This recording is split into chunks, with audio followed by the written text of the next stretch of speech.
Hi everybody, I'm Everett Terry and welcome to this week's edition of Sports Rewind, where if you missed anything that happened in sports last week, we're going to pull it back for you. So we got a jam-packed show this week and a lot of stuff to talk about, so we'll get right to it. What about those Philadelphia Phillies? Going into the All-Star break with the franchise worst 62 losses before the break, they came out of the break with the league's best record at 12-3. And they're doing that without Cole Hamels, who was traded last week to the Texas Rangers in an 8-player deal that included Matt Harrison coming back, as well as 3 of the top 5 Rangers prospects in their farm system. Good job on moving tomorrow, getting that deal done.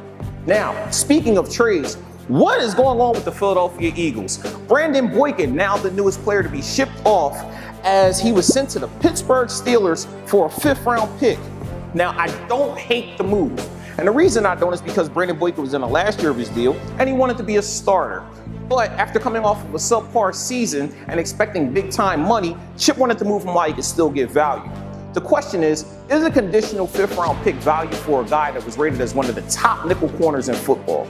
I don't really know, but as we look at the history of Chip's moves, when you saw the Kiko Alonso deal for Shady, when you saw the Sam Bradford deal, and now you see this, you gotta wonder if he's doing too much in terms of trying to be a GM and a coach versus just focusing on coaching the team.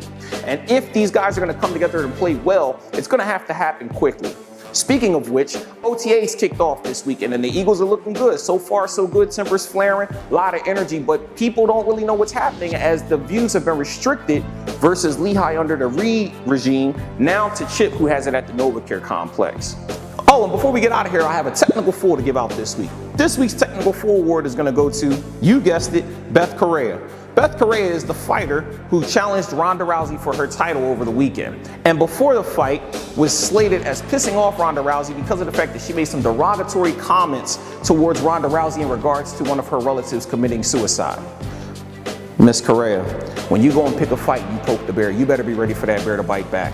And boy, did she bite back. A knockout in 34 seconds. And I'm not talking like, flash knockout. I'm talking Manny Pacquiao, sweet face down on the dirt knockout. Very impressive for Ronda Rousey as she continues her dominant streak in UFC.